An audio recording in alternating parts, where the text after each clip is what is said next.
Which foods which foods do we know are bad for us?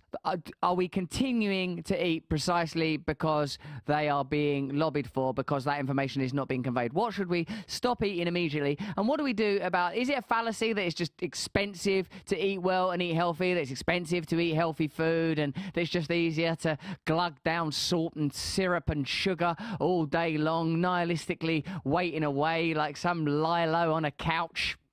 Well, it's true that we are all promoted these foods, but they're not necessarily cheaper. They're subsidized in part by government and industry, and they're made, these processed foods, really cheap. But that's not actually expensive to eat well if you know what you're doing.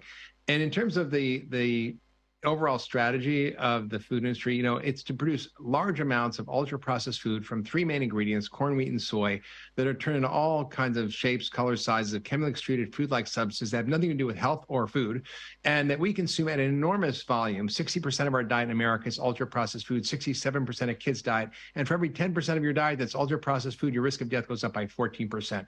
This is the #1 killer, period, in the planet.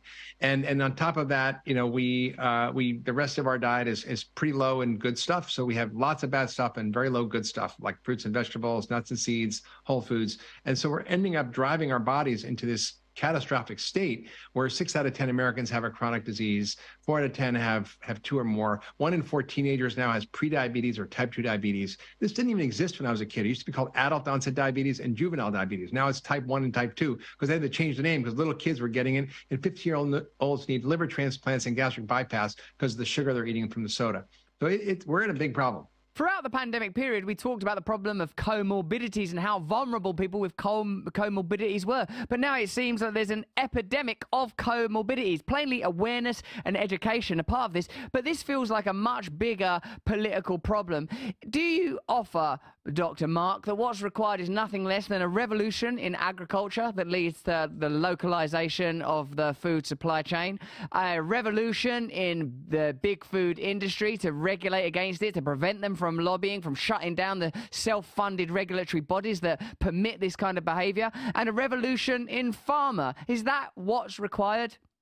We need to change our food system from field to fork. We need to change all our food policies to support the right thing rather than the wrong thing. You know, right now, Russell, we have, for example, a food system where we're not paying the true cost of food. For every dollar we spend on food, according to the Rockefeller Foundation, there's $3 extra spent on the downstream costs, whether it's the damage to our soils, loss of biodiversity, the depletion of our water resources, the destruction of the soil, which leads to carbon in the atmosphere. I mean, 1/3 of all the carbon in the atmosphere today for climate change comes from the destruction of our soil through our modern farming practices. And then our food is more nutritionally depleted. So we're driving huge amounts of production of the wrong foods, not enough of the right foods, and it's creating this epidemic. And I think, you know, when you look at the food industry, it's the largest industry on the planet. When I say food, I mean food and ag. And you add farm on top of that, it's even more. So we've got a $17 trillion industry, which is about $16 trillion, so about 70% of the world's GDP. It's enormous, and there's a huge amount of money at stake that's propagating farming in ways that use heavy doses of fertilizer, which uses about 1 to 2% of all global energy, about 10% of greenhouse gas emissions. It pollutes our waterways, rivers, and lakes, causing eutrophication, which kills all the wildlife and fish in the water. And we deplete our soils as well by chemical spraying. We deplete the microbiome of the soil. So our food now is 50% less nutritious than it was 50 years ago, less vitamins and minerals and nutrients. And we're actually seeing land being degraded in such a rate that we're creating a new desert the size of Nicaragua every year.